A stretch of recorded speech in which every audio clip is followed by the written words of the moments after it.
Hello my dear students. तो इस video में ना अपने समझने वाले या डिस्कस करने वाले हैं वैल्यूएशन ऑफ अ गुडविल। मतलब गुडविल को कैसे वैल्यू किया जाएगा। सर गुडविल का भी वैल्यू किया जा सकता है। यस बच्चों, गुडविल का भी वैल्यू निकाला जा सकता है।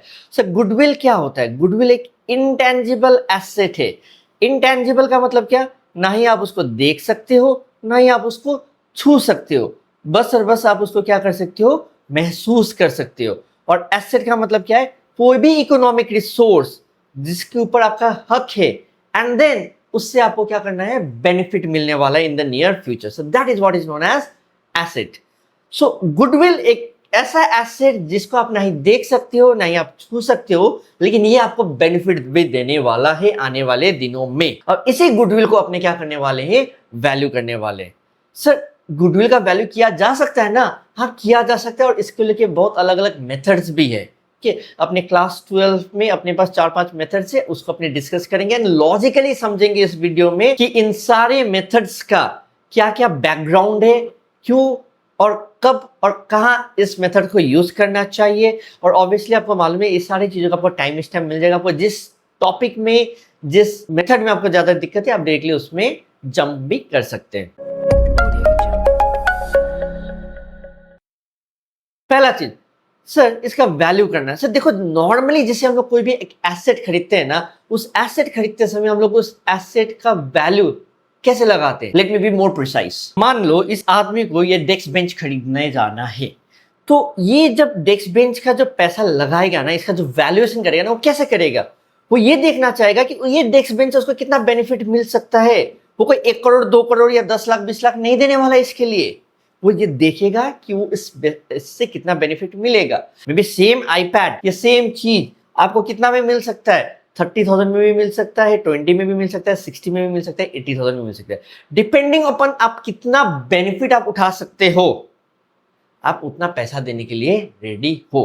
तो this is what we do with our assets, isn't it? So मान लो इसको लगता है कि यहाँ पर मैं 8,000 रुपया देने के लिए रेडी हूँ, इससे मैं 8,000 का बेनिफिट उठा सकता हूँ, तो मैं इस डेस्क बेंच के लिए ये 8,000 रुपया देने के लिए रेडी रहेगा। करेंगे similar concept, the fundamentals are same. ये सेम कंसेप्ट आपको कहां एप्लीकेबल होगा? गुडविल के लिए भी होगा। अब उस नाम से कितना बेनिफिट उठा सकते हो, उस रेपुटेशन से आप कितना बेनिफिट उठा सकते हो जो उसने क्रिएट करके रखा हुआ है, जो आप खरीदने वाले हो। इसी चीज का हम लोग क्या करने वाले हैं? वैल्यूएशन करेंगे। ठीक है, ये चीज हम देखने का कोशिश करेंगे। ठीक है, तो कैसे करते हैं, लेट अस सी। अब मान लो ये जो बिजनेसमैन है, ये कहाँ जाएगा? बिजनेस खरीदने। और ये बिजनेस मान लो सिलीगुड़ी का one of the famous sweet shop है, दैट इज माखन भोग। एक बिजनेस खरीदने जाना का मतलब क्या है? उसका एसेट्स खरीदना एंड उसका लाइबिलिटीज खरीदना, इजंट इट? तो एसेट्स माइनस लाइबिलिटीज आप खरीदते हो। When you are purchasing business, you are purchasing assets minus the liabilities. और एसेट्स मान लो इसका आ रहा है 12 लाख रुपया एंड इसका लाइबिलिटीज आ रहा है 2 लाख रुपया। तो आपको ये बिजनेस के लिए आप कितना देने के लिए रेडी हो? 10 लाख रुपीज आप देने के लिए रेडी हो। But apart from the assets and the liabilities, this businessman also invest in what? In the name of this business. इस नाम के ऊपर भी इन्वेस्ट किया जाता है। अब इस नाम, जो ब्रांड इमेज क्रिएट करके रखा है, जो रेपुटेशन क्रिएट करके रखा है फॉर वेरियस रीजंस, जैसे कि मे बी ये अच्छा क्वालिटी स्वीट्स देता होगा, ये अच्छा सर्विस देता होगा, इसका एक प्राइम लोकेशन में होगा, ये एक हाइजेनिक मिठाई देता होगा, फॉर वेरियस रीजंस इसने एक गुडविल क्रिएट करके रखा है over the period of time in this particular market. उसी नाम के लिए ये पैसा देने के लिए रेडी, पैसा मांग रहा है। तो ये माखन वो क्या बोलेगा ना, देखो I will not just sell my business for 10 lakh, I need another 5 lakh plus 5 lakh rupees दो फॉर माई गुडविल। गुडविल के लिए मेरे को क्या दो? 5 लाख रुपए दो। अब क्या ये आदमी रेडी रहेगा 5 लाख रुपए देने के लिए? इसने तो बोल दिया 5 लाख, ठीक है।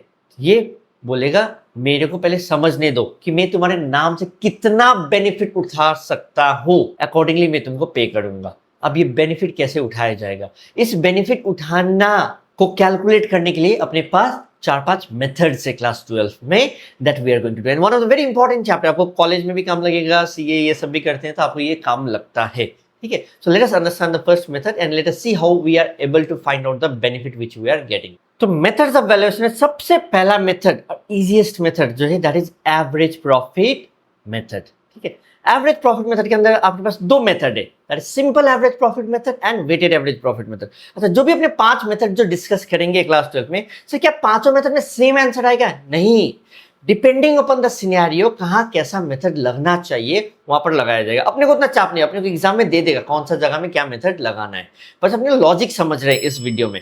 नेक्स्ट वीडियो में अपने सम्स भी करेंगे, लॉजिकली समझना बहुत जरूरी है, रट के तो कोई भी कर लेगा। तो सिंपल एवरेज प्रॉफिट मेथड का जो फॉर्मूला है ना वो क्या है? सो गुडविल यहाँ पर क्या आ रहा है? Simple average profit into number of years पे। जैसे क्या बोलना चाह रहे हैं ये फॉर्मूला? देखो ये फॉर्मूला ये बोलना चाह रहे हैं ना, मान लो मैं जब ये माखन वो खरीद रहा हूं, ठीक है, तो मैं कितना देने के लिए रेडी हूं, इससे बेनिफिट कितना उठाने के लिए रेडी हूं। तो मेरा कैलकुलेशन कैसा जाता है यहां पर कि मान लो ये माखन वो हर साल 1 लाख रुपया करके कमाता है, एवरेज में 1 लाख रुपया करके कमाता है। तो मतलब क्या है कि अगला साल भी कितना कमाएगा? 1 लाख, उसका अगला साल भी कितना कमाएगा? 1 लाख, उसका अगला साल भी कितना कमाएगा? 1 लाख। ऐसे करके 1-1 लाख रुपया कमाते जा रहा है, 1-1 लाख रुपया कमाते जाएगा, फ्यूचर में भी 1-1 लाख रुपया कमाएगा। तो ये आदमी जो है खुद से बिजनेस करे उसको जीरो से स्टार्ट करना पड़ेगा। बट जब ये माखन वो खरीदने जाएगा तो इन दैट केस उसको एक रेडीमेड सेटअप मिल रहा है, उसको एक रेडीमेड कस्टमर बेस मिल रहा है, उसको 1 लाख रुपया तो कमाना ही कमाना है। तो वो क्या करेगा, ये जो 1 लाख रुपया जो एवरेज में जो उसका कमाई हो रहा है, वो जो उसने देखा कि हाँ यार मैं माखन वो खरीदूंगा तो 1 लाख रुपया तो मैं साल का कमा सकता हूं आराम से, और ये देखने का कोशिश करेंगे ये प्रॉफिट में कितना साल तक कमा सकता हूं। मे भी उसका लाइसेंस खत्म होने वाला है 2 साल में, तो मैं ये प्रॉफिट तो 2 साल के लिए कमा पाऊंगा, उसके बाद तो फिर मेरे को फ्रेश लाइसेंस वगैरह वगैरह करना पड़ेगा। या आदमी उस नाम के ऊपर भी जब इन्वेस्ट करता है ना, तो देखो over the period of time market में, लोकेलिटी में, सोसाइटी में आदमी को मालूम चल जाता है, 2 साल 3 साल शायद लगे कि ये माखन भोग जो है ना ये इसका नहीं है, ये तो किसका है? मिस्टर एक्स का है, जिसको ना ठीक से बोलना आता है, मे बी ना ही ठीक से उसको मिठाई बनाना आता है, ना ही उसको एक सर्विस के ऊपर ज्यादा फोकस है, या मे बी इसको बहुत अच्छा से आता है या बहुत अच्छा और बेटर मिठाई बनाता है। तो 2 या 3 साल तक तो आप माखन बुक का नाम से, आप उसका ब्रांडिंग से आप कमा लोगे, लेकिन उसके बाद धीरे धीरे जब आदमी को मालूम चल जाएगा, then your own brand comes into the picture, आपका खुद का ब्रांड आपका पिक्चर में आ जाता है। सो दैट इज आप जब भी देखना नंबर ऑफ ईयर्स परचेज, उस प्रॉफिट को आप कितना साल के लिए खरीद रहे हो वो ज्यादा नहीं रहता है, मोर और लेस आपका मान लो 2 या 3 साल के लिए रहता है। तो मैं देखा यहाँ पर 3 इयर्स, तो इस 1 लाख को मैं कितना करके 3 साल, तो ₹3 लाख मेरे को एक रेडीमेड जो प्रॉफिट मिल रहा है ये मैं देने के लिए रेडी हूँ एज अ गुडविल, क्योंकि इसका बेनिफिट में इतना बेनिफिट में उठा पाऊंगा because of the name of that particular business. I hope you are getting it. यही है मैंने एक्चुअली मैं टारगेट किया था कि फ्यूचर में मैं इतना कितना प्रॉफिट कमा पाऊंगा ये देखना है। तो उसको निकालने के लिए मैं एक बेस्ट तरीका है कि मैं पास्ट में जितना एवरेज में कमाई हो रहा था वो मैं यदि निकाल लूं तो मैं ये मान लूंगा कि फ्यूचर में भी मोटा मोटी मेरा इतना कमाई होगा। ठीक है, तो वही मैं यहाँ पर फॉर्मूला में लिखा हुआ है दैट सिंपल एवरेज प्रॉफिट करो, आप कितना आ रहा है सिंपल एवरेज प्रॉफिट निकल 3 साल 4 साल 5 साल का जो एवरेज है वो निकालो, उसके बाद आप उस प्रॉफिट को कितना साल के लिए खरीद रहे हो वो भी आपको क्वेश्चन में दे दिया जाता है। यदि ना दे तो आप 2.5 से 3 साल लेके वहां पर एक सर्टेन एजम्पशंस ले सकते हो कि दैट मैंने इतना लिया है, वो 12 के लिए उतना टेंशन वाली बात नहीं, आपको दे देगा। ठीक है, इतना लॉजिकल है ना, तो इतना बेनिफिट मेरे को निकलने वाला है, अकॉर्डिंगली मैं उतना पेमेंट देने के लिए मैं रेडी हूँ। Is that clear? अब नेक्स्ट मेथड में जाते हैं, weighted average profit method. Weighted average profit method में क्या होता है सर? इसमें भी सेम चीज है, लेकिन मान लो कि यदि मेरा प्रॉफिट में एक पैटर्न दिख रहा है, मैं 1 लाख कमाया, फिर उसके बाद मैं 5 लाख कमाया, फिर उसके बाद कुछ साल के बाद मैंने 15 लाख रुपया कमाया, तो मेरा इंक्रीजिंग पैटर्न दिख रहा है प्रॉफिट में, जब मेरे को ट्रेंड दिख रहा है, पैटर्न दिख रहा है, तो मैं इसका यदि एवरेज लूंगा ना 1 + 5 + 15 का, ओके, तो एक सर्टेन एवरेज आएगा। लेकिन मेरे को मालूम है कि नेक्स्ट ईयर में जो खरीदने के बाद मेरा जो प्रॉफिट होने का चांसेस रहेगा it will be almost near to 15 lakh rupees. तो मैं यहाँ पर वेटेड एवरेज लेता हूँ। तो जो पास वाले जो प्रॉफिट होते हैं ना, जो करंट ईयर्स वाले जो प्रॉफिट रहते हैं, या जिस प्रॉफिट को ज्यादा होने का चांसेस रहता है, उसको मैं भारी कर देता हूँ, वेट दे देता हूँ, एक भारी भरकम कर देता हूँ। आपने क्लास 11 में इंडेक्स नंबर में भी किया था। तो यहाँ पर क्या है, गुडविल का फॉर्मूला क्या आ जाएगा, weighted average profit into number of years purchase. Sir ये वेटेड एवरेज प्रॉफिट क्या हो जाता है? सर ये वेटेड एवरेज प्रॉफिट जो है वो कैसे निकलता है? सर ये कैसे निकलता है, सिंपल सा बात है, summation of weighted profit divided by summation of weights. ठीक है, मतलब 3 साल का है, 1 2 3 करके आपने वेट दिया, करंट ईयर का आपने 3 दे के रखा हुआ है, सो 1 + 2 3, 3 + 3 6, तो divided by summation of weight 6 हो जाएगा। और आपने प्रॉफिट को जैसे मल्टीप्लाई किया है ना, बहुत पुराने वाले को 1 से, फिर उसके बाद 2 से, फिर उसके बाद 3 से, तो करंट वाले का चांसेस ज्यादा है। तो सिंपल एवरेज प्रॉफिट के कंपैरिजन में वेटेड एवरेज प्रॉफिट में आपका जो जिसमें आपने वेट दिया रहता है वो रिपीट होने का चांसेस ज्यादा रहता है। तो दोनों में कैसे आंसर सेम, मैंने बार बार बोला, सारे मेथड में आंसर डिफरेंट आएंगे। यहाँ पर क्या होता है ना कि सिंपल एवरेज में जब एक प्रॉफिट में पैटर्न नहीं दिख रहा है, use this method. Weighted average profit में जब आपको ट्रेंड दिख रहा है, use this particular method. I hope you are getting it, दोनों प्रॉफिट का लॉजिक। बट अब एक चीज समझो, जब मेरा पिछला साल का, जब मैं पास्ट ईयर का प्रॉफिट देख रहा हूं, उसमें कुछ चीजों को ऑब्जर्व कर रहा हूं कि माखन भोग ने तो जो प्रॉफिट कमाया था पिछला साल में, मतलब प्रीवियस टू प्रीवियस ईयर में जो कमाया था, उसमें 50,000 का जो प्रॉफिट में जो इनकम जो मेरे को दिख रहा था, that was because of the lottery income. Lottery के कारण कमाया था। तो भाई मैं जब बिजनेस खरीदूंगा, क्या मेरे को भी वो लॉटरी पड़ेगा? कोई गारंटी है? No, that is an abnormal gain. उस हिसाब से यदि कुछ एबनॉर्मल लॉस हो जाता है किसी बिजनेस का, अर्थक्वेक आ गया, कोविड के टाइम से दुकानें बंद थी जिसके कारण हो गया, तो मैं खरीदने के बाद थोड़ी ना फिर से कोविड आ ही जाएगा। ठीक है, तो मेरे को क्या करना है, कभी भी किसी भी ईयर में यदि एबनॉर्मल गेन होता है तो उस ईयर में उस एबनॉर्मल गेन को माइनस कर देंगे, और किसी भी ईयर में यदि एबनॉर्मल लॉस होता है उस एबनॉर्मल लॉस को मैं ऐड कर दूंगा। और यदि किसी ईयर में आपको दे दिया एबनॉर्मल गेन या एबनॉर्मल लॉस था बट अमाउंट नहीं दिया, तो आप क्या चीज को ऐड या लेस करोगे? लॉजिकली सोच, कुछ कर पाओगे? नहीं कर पाओगे। तो आपको क्या करना है उस केस में, you will ignore that year from the calculation। तो आपको 4 साल दिया तो 1 साल को इग्नोर करो, तो 3 साल का एवरेज ले लेना है। और चौथा चीज वेरी इंपॉर्टेंट, यदि पिछले प्रॉफिट्स में किसी भी ईयर का कैलकुलेशन करते समय यदि आपका कुछ एरर हुआ हो, जैसे कि सर आपने कंप्यूटर खरीदा था, आपने उसको नॉर्मल एक्सपेंस मान लिया, आपने कुछ ट्रैवलिंग खर्चा करके रखा हुआ था, आपने उसको कैपिटलाइज कर दिया, ये सब टाइप के यदि कुछ एरर्स होके रखे हैं, तो ऑब्वियस सा बात है ना, हमको तो फ्यूचर में कितना प्रॉफिट जानना है, उसके लिए मेरे को पुराने सही प्रॉफिट चाहिए, तो उसको गलतियों को सुधार लो। ठीक है, ये 4 चीजों का आपको ध्यान देना है while finding out the average profit. तो ये मैं लिख के आपको बता दे रहा हूँ क्या क्या है। तो जैसे मैंने बोला, एबनॉर्मल गेन होगा तो उसको क्या कर देना है, सब्ट्रैक्ट कर देना है। एबनॉर्मल लॉस हुआ तो उसको क्या कर देना है, ऐड बैक कर देना है। एबनॉर्मल गेन और लॉस दिया बट आपको अमाउंट नॉट गिवन, तो फिर ignore that year from the calculation. If there are some errors, कुछ एरर्स है then in a particular year, then please rectify the errors to get the true profit of that year. ये चारों चीज को कर लेना है। Is that clear? ये से मेरा I believe average profit method clear हो गया। सो नेक्स्ट अपने समझते हैं super profit method. One very nice method, काफी एप्लीकेबल होता है, काफी लॉजिकल है। तो पहले आप फॉर्मूला बताओ, उसके बाद आप लॉजिक बताओ। ठीक है, तो गुडविल है ना, that is super profit into number of years purchase. तो सुपर प्रॉफिट क्या हुआ? Super profit is average profit minus normal profit. और फिर नॉर्मल प्रॉफिट क्या हुआ sir? Capital invested into normal rate of return. So यहाँ तो एक नया टर्म आ गया, सुपर प्रॉफिट। ये क्या होता है सुपर प्रॉफिट? सुपर प्रॉफिट मतलब over and above the normal profit, जो थोड़ा एक्स्ट्रा जो आप कमा रहे हो उसी को अपने बोलते हैं सुपर प्रॉफिट। सब एग्जांपल लेके समझो। ठीक है, तो यहाँ पर देखो, मिस्टर एक्स को ना बिजनेस खरीदने जाना है। अब बिजनेस खरीदने जाते समय इसने क्या किया, ये गंगा स्वीट्स को देखा, इवेल्युएट कर रहा है, देखा इसने भी 10 लाख रुपया लगा के रखा हुआ है, 1 लाख रुपया ये भी कमा ले रहा है। कोलकाता स्वीट्स ने भी 10 लाख रुपया के आसपास लगाया हुआ है, वो भी 1 लाख रुपया कमा ले रहा है। तो इसने क्या ऑब्जर्व किया ना कि इस मार्केट में और भी बहुत सारे मिठाई दुकानें जो कि नॉर्मली कोई 1 लाख लगाया, कोई 50,000 लगाया, कोई 50 लाख लगाया हुआ है, अलग अलग अमाउंट के लगाए। But the point is normally everybody is earning कितना, 10%, जिसको अपने बोलते हैं NRR, normal rate of return. तो कोई भी कमा लेगा, चाहे मैं यहाँ पर खुद का भी बिजनेस खोल लूं, तो यहाँ पर मैं 10 लाख रुपया लगाऊंगा ना, कल से मेरा 1 लाख रुपया का कमाई होना स्टार्ट हो जाएगा ईयरली।